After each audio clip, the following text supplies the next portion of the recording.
প্রশ্ন, মাদক কেন গ্রহণ করা হচ্ছে? দ্বিতীয় প্রশ্ন, মাদক কখন গ্রহণ করা হচ্ছে? প্রত্যয় আমারই বন্ধু, প্রাণ চাঞ্চল্যকর এই ছেলেটি হঠাৎ কেন যেন গোমরা হয়ে যায়। বা পিতামাতার বিবাহ বিচ্ছেদের বিষয়টি সে কোনোভাবে মেনে নিতে না পেরে মাদকাসক্ত হয়েছে।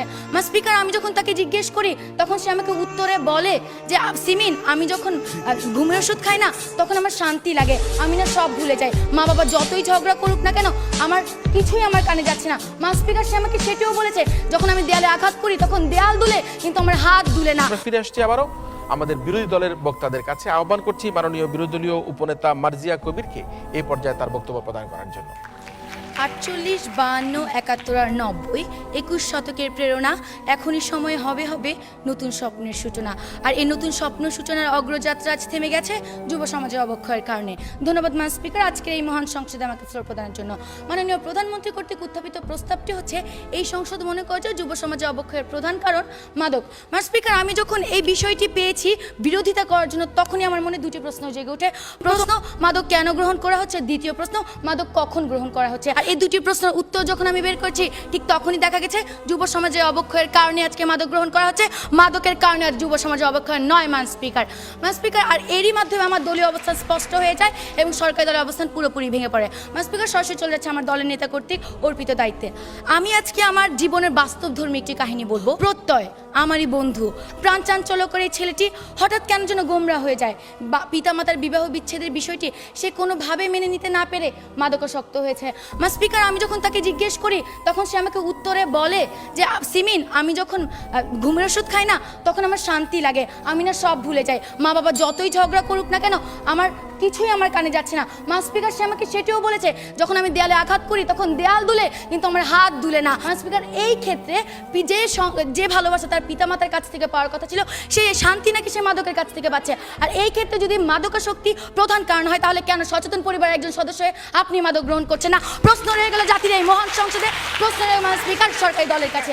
স্পিকার, আজকে লক্ষ্য করুন আমাদের দেশে 24.5% যে ছেলেমেয়ে রয়েছে তারা ইচ্ছার বশে পড়ে মাদক গ্রহণ করছে।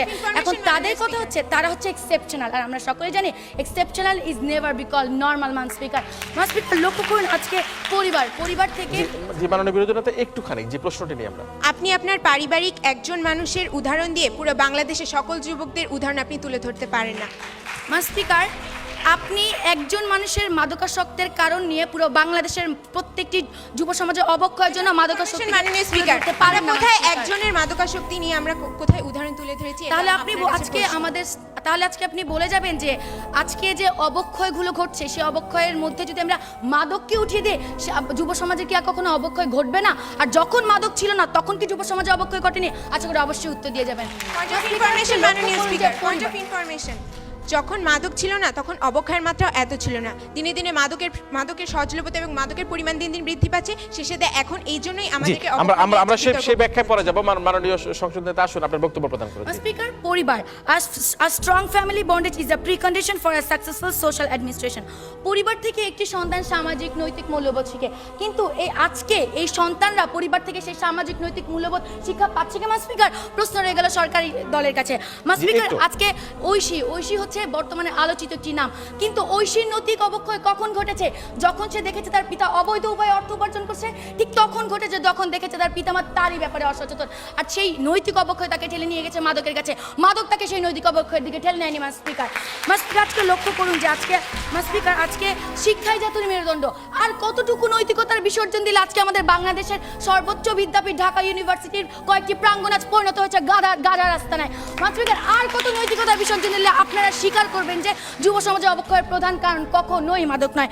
স্পিকার, আজকে যখন আমরা আরেকটা প্রশ্ন নেই, শেষ প্রশ্ন। জি, একজন বিবেকবান বিবেক সম্পন্ন মানুষ কি ইচ্ছা করে নিজের সচেতন জ্ঞানে সে কি সমাজের অবক্ষয় ঘটাবে? স্পিকার, প্রশ্নটি খুবই হাস্যকর। আমরা তো আজকে সেটাই বলছি, একটি সচেতন মানুষ কখনো মাদক গ্রহণ করছে না।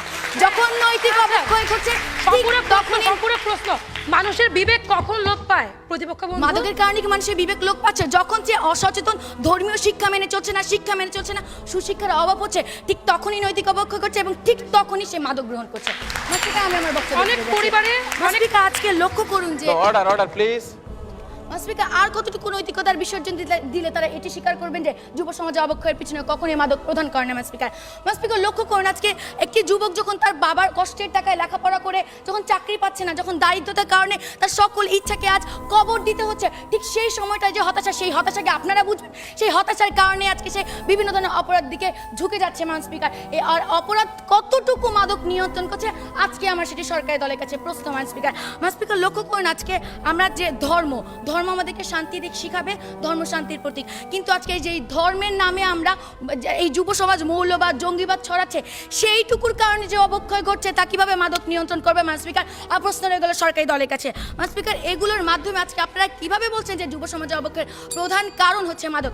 স্পিকার, আজকে আমি বিভিন্ন ধরনের কারণের মাধ্যমে এটি স্পষ্ট করে দিয়ে গেলাম যে যুব সমাজে অবক্ষয়ের প্রধান কারণ কখনোই মাদক নয়। আমার দলের সাংসদের এসে আরো স্পষ্ট কারণ দেখিয়ে যাবেন স্পিকার। আজকে যদি তারা এটি প্রমাণ করতে চাইতো যে যুব সমাজ অবক্ষয়ের প্রধান কারণ, তাহলে তাদের এটিও প্রমাণ করার কথা ছিল যে আমরা যে আমাদের দলের নেতা এবং আমি যে ক্ষেত্রগুলো দেখে গেছি সেই ক্ষেত্রগুলো যুব সমাজের অবক্ষয়ের পিছনে কখনোই প্রধান কারণ হিসেবে দায়ী নয় স্পিকার, কিন্তু তারা সেটি দেখাতে ব্যর্থ হয়েছেন।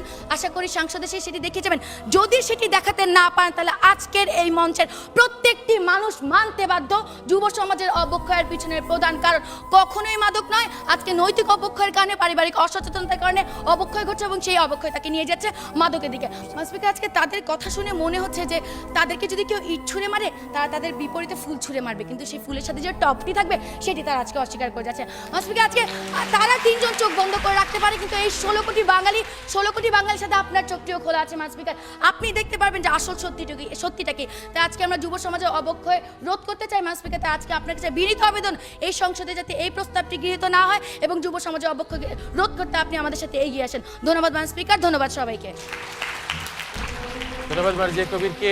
একটা ছোট্ট উদাহরণ দিয়ে যে পিতা মাতার যে বৈবাহিক বিচ্ছেদ কি কারণে একটা সন্তানের জন্য একটা করুণ পরিণতি নিয়ে আসতে পারে সেই উদাহরণ দেওয়ার চেষ্টা করেছে, এবং ঐশীর যে অবক্ষয়ের কারণটা আজকে মা বাবাকেই খানিকটা দায়ী করে সে তার বক্তব্য উপস্থাপন করার চেষ্টা করেছে যে এই তরুণ সমাজকে ফিরিয়ে আনতে হবে, আমাদের মাদকমুক্ত সমাজ তৈরি করতে হবে এবং সচেতন বাংলাদেশ গড়ে তুলতে হবে।